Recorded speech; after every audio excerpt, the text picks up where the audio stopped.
오늘 본문은 이렇게 시작하고 있어요.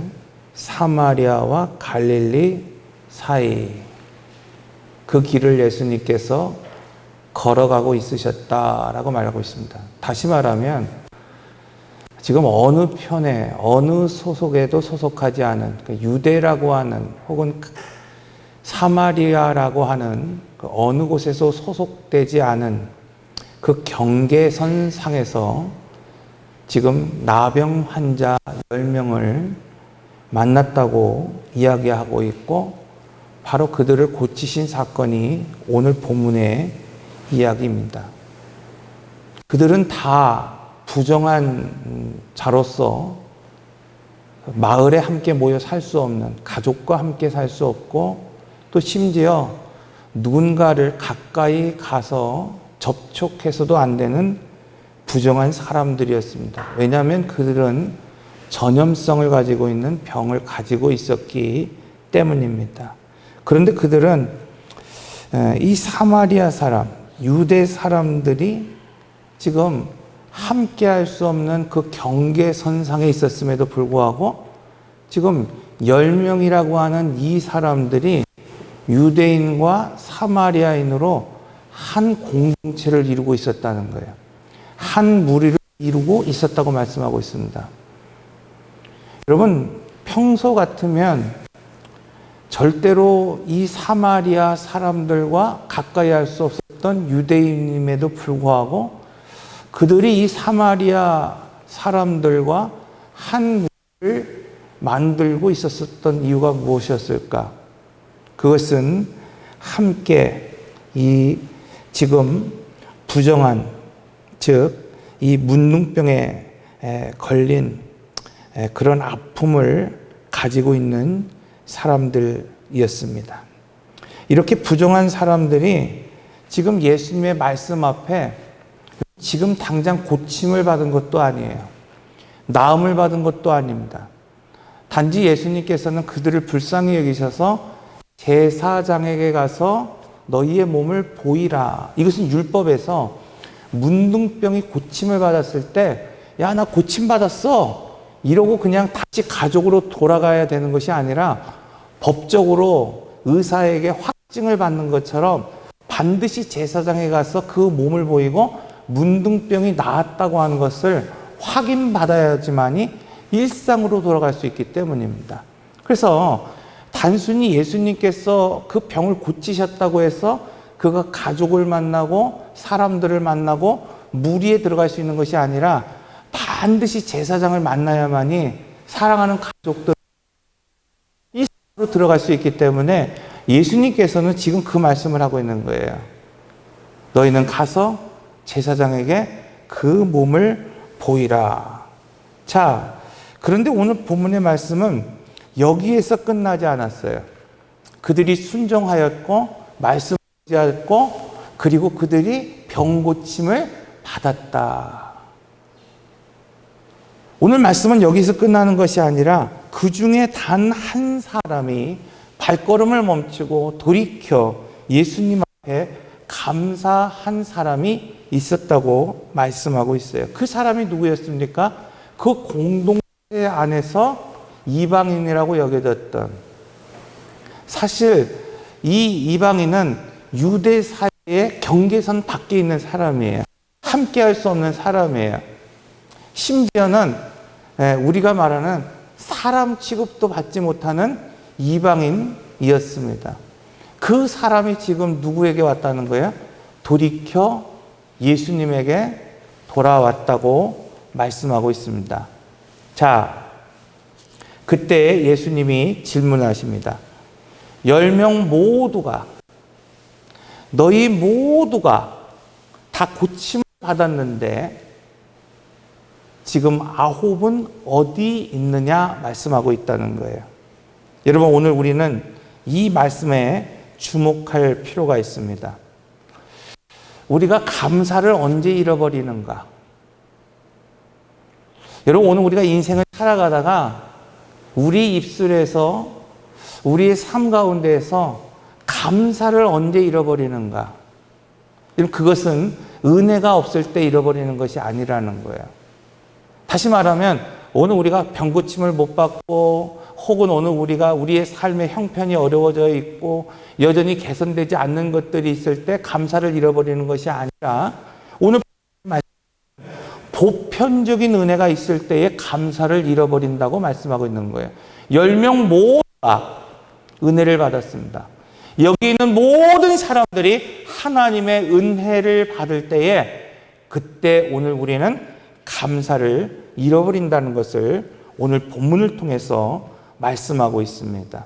10명 모두라고 하는 것은 동일 차별 없이 한 사람도 예외 없이 지금 구원받았고 은혜 받았다는 말씀을 하고 있는 거예요. 여러분, 이처럼 은혜는 자격을 따지지 않습니다. 너가 사마리아인이건 너가 유대인이건 너가 병든 자건 너가 건강한 자건 너가 부유한 자건 상관없이 하나님께서 은혜를 베풀어 주신다고 말씀하고 있습니다. 감사는 다르다는 거예요. 10명 모두가 은혜를 받았음에도 불구하고 감사하는 사람은 단 한 사람뿐이었다고 오늘 우리에게 말씀하고 있습니다.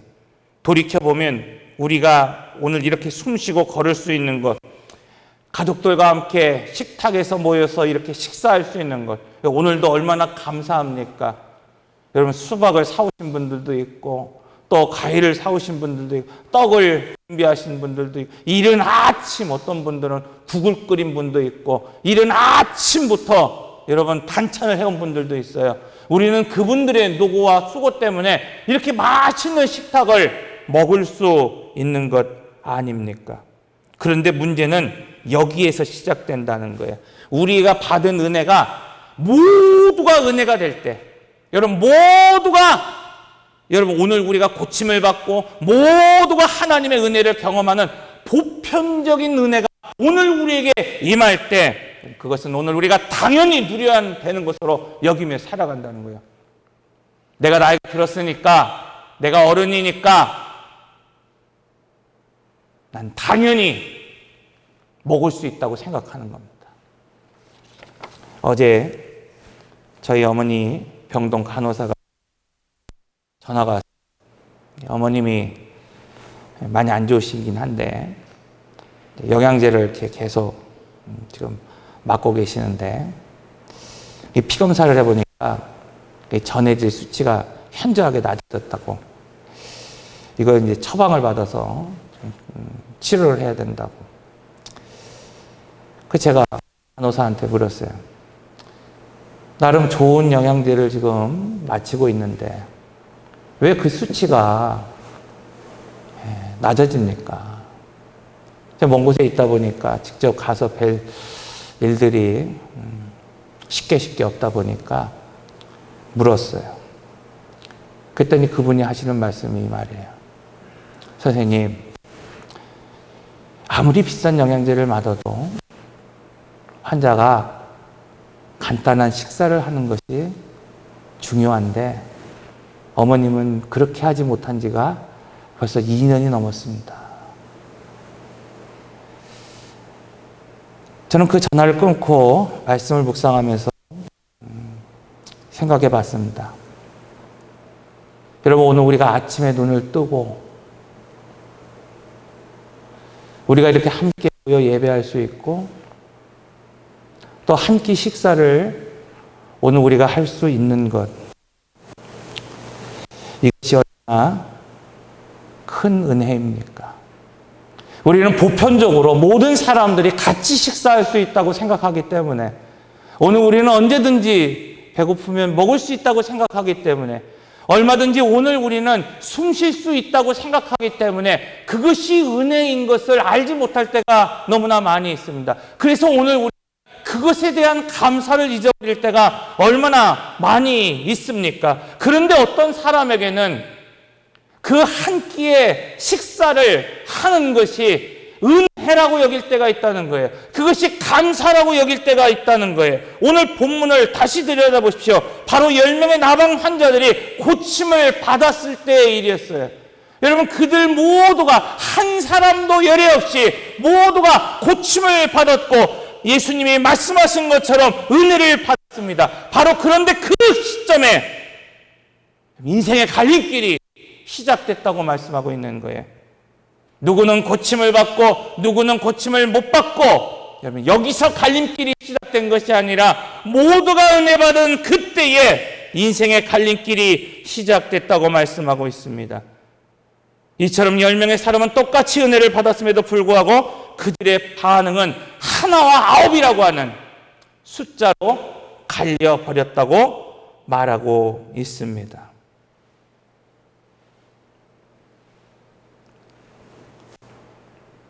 은혜는 하늘로부터 내려오는 선물입니다. 누가 잘나서, 누가 많이 특별하게 기도했기 때문에 여러분 그 사람에게 내려지는 복이 아니라, 우리 모두는 다 하나님 앞에 부끄러운 존재이고 연약한 존재임에도 불구하고 하나님의 은혜는 우리 모두에게 누구도 제외 없이 예수 그리스도의 보혈의 피로 구원받는 은혜를 주셨다고 말씀하고 있습니다. 그러나 오직 감사만큼은 받은 모든 사람들이 하나님 앞에 돌이켜 나오는 것이 아니라는 거예요. 왜냐하면 감사라는 것은 여러분 오늘 우리의 마음과 의지의 결단이 필요하기 때문입니다. 그래서 오늘 말씀을 보면 이 감사를 위해서 발걸음을 돌이키는 결단이 필요하다, 이렇게 말씀하고 있어요. 본문을 자세히 읽어보면 흥미로운 동사 하나가 등장하는데, 그 중에 한 사람이 자기가 낳은 것을 본 이후에 돌아왔다, 이렇게 표현하고 있습니다. 이것은 그가 분명한 의지를 가지고 지금 발걸음을 멈추고 돌이켜 지금 누구에게로 갔다는 거예요? 예수님에게로 향하여 갔다고 말씀하고 있습니다. 지금 그는 어디를 향하여 나가는 길입니까? 제사장을 향해 나가는 길이에요. 단순히 어떤 사람에게 나가는 길이 아니라 자기의 모든 치유가 일어났다는 것을 확증하고 지금 가족으로 돌아가기 위한 그 길을 이미 나섰다고 말씀하고 있는 거예요. 그런데 지금 그는 무엇을 하고 있는 겁니까? 그 길을 잠시 멈췄다고 말하고 있는 거예요. 눈에 넣어도 아깝지 않는, 아프지 않는, 사랑하는 딸이 있는, 사랑하는 자녀가 있는, 아내가 있는, 여러분 일상으로 돌아갈 수 있는 그 길을 얼마나 많은 시간 동안 기대하고 고대하고 있었겠습니까? 그런데 그는 지금 그 길을 잠시 멈추어서 어디를 향해 있다고 말하고 있는 겁니까? 은혜를 베푸시는 예수님께로 향하고 있다고 말씀하고 있습니다. 얼마든지 나머지 9 사람들처럼 가던 길을 그냥 갈 수 있었을 거예요. 왜냐하면 예수님이 명령하신 일이기 때문입니다. 예수님이 복을 주시고 예수님이 은혜를 주시고 예수님이 오늘 우리를 고치시며 말씀하셨기 때문입니다. 그러나 그는 가던 길을 멈추어 방향을 바꿨습니다.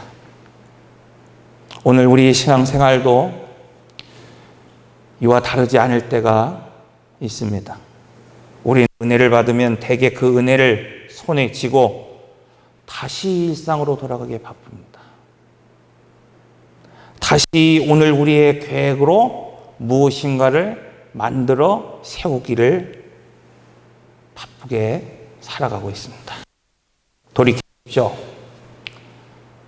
오늘 우리가 기도하면서 아픈 몸이 나았을 때 오늘 우리는 어디로 달려갔습니까? 오늘 우리의 사업이나 일터와 직장의 여러 가지 문제 때문에 오늘 우리가 기도했던 그 자리, 그 모든 것들이 해결된 이후에 오늘 우리는 어디로 돌아갔습니까? 은혜를 받은 그 자리에 다시 멈추어 서서 발길을 돌이켜 여러분 하나님께로 다시 그 기도의 자리로 오늘 우리가 돌아가고 있습니다. 일이 안 풀리고 회사가 어려울 때, 기도의 자리를 찾는 사람들이 얼마나 많이 있습니까? 몸이 병들고 오늘 우리의 상황이 안 좋을 때 작정하며 기도할 때 얼마나 많이 있습니까? 그런데 오늘 우리가 그 기도의 응답을 받고 고침을 받은 이후에 돌이켜 다시 새벽에 기도의 자리에 서고 정해놓은 그 시간에 다시 오늘 우리가 기도의 자리에 설 때가 있었습니까? 오늘 많은 사람들이 돌이켜 기도의 자리가 아니라 그저 일상의 자리로 멈추어 서 있을 때가 얼마나 많이 있습니까? 이처럼 은혜가 있어도 우리의 의지적인 행위가 없다고 한다면, 우리의 마음을 돌이키려고 하는 의지가 없다고 한다면 아무리 은혜가 있어도 감사는 멈출 수밖에 없습니다. 오늘 우리는 지난 상반기 내내 은혜를 받았음에도 불구하고 그것이 보편적인 은혜라는 생각 때문에 감사를 잊어버리고 일상의 삶 가운데에 오늘 우리가 살아가 있을 때가 많았을 것입니다. 회복되고도 또 오늘 우리의 여러 가지 사업과 일이 풀리고도 자녀가 잘 되고도 우리는 그저 다음 걸음을 재촉할 뿐, 다음 걱정을 위해서 오늘 우리가 살아갈 뿐, 시간을 돌이켜 예수님을 향하여 오늘 우리가 기도의 자리에 멈추지 못할 때가 너무나 많이 있습니다. 오늘 본문 보십시오. 그중 한 사람이 되돌아갔다라고 하는 이 표현, 여러분 이것은 시간을 되돌린다는 것을 의미하고 있어요. 그는 앞으로 가던 그 시간의 흐름을 거슬러서 지금 지나온 시간, 지나온 자리로 돌아가고 있다고 말씀하고 있습니다. 오늘 우리 삶 가운데에도 이 역행에 있어요. 얼마나 많은 사람들이 세상에 떠밀려서 여러분 하루하루를 오늘 우리가 물이 흘러가며 어제의 은혜는 그저 어제의 것으로 묻어버리며 살아갈 때가 많이 있습니다. 신앙은 때로는 이 직선적인 일방적인 그 길 위에서 잠시 멈추어 서야 할 때가 있어요. 얼마 전에 말씀드린 것처럼 가을 절기, 나팔이 불면 오늘 우리가 그 은혜의 소리가 들리면 대속죄일 1년에 단 한 번이라도 오늘 우리는 하던 일상의 것을 멈추고 이 초막절 추수가 있고 그 풍요로운 그때라도 잠시 멈추어 하나님이 오늘 우리에게 어떻게 은혜를 베푸셨는지를 반드시 기억해야 된다고 말씀하고 있는 거예요. 이스라엘 백성들을 보십시오. 그들이 가나안 전쟁을 통하여 하나님이 승리를 주시고 인생의 광야에서 하나님이 그들을 구원하신 그 사건을 길갈에 기념비를 세우라 말씀하고 있어요. 왜 그렇습니까? 앞만 보고 가는 인생이 아니라 뒤돌아 오늘 우리를 어떻게 하는지를 감사할 수 있는 인생으로 살아가야 하기 때문입니다. 오늘 이 오후 예배가 그 발걸음을 멈추어 되돌리는 자리가 되시기를 바랍니다. 우리가 지나쳐온 은혜의 자리를 다시 떠올리며 우리가 순간순간 보편적으로 받았던 그 은혜를 아무것도 아닌 것처럼 그냥 살아왔던 그 시간을 꼼꼼하게 오늘 오전에 말씀드렸던 것처럼 은혜의 기록을 하나씩 적어가면서 마땅히 오늘 우리가 달려가야 할, 오늘 우리가 바라봐야 할 길이 있음에도 불구하고 감사를 먼저 돌이켜 드릴 수 있는 결단의 시간이 되시기를 바랍니다. 마지막으로 감사가 그를 구원에 이르러도 온전하게 했다 이렇게 말하고 있습니다. 오늘 본문의 결론부에 보면 예수님은 매우 의미심장한 말씀을 하고 있습니다. 일어나 가라. 내 믿음이 너를 구원하였느니라. 자, 오늘 본문에 보면은 두 가지 소개되고 있어요.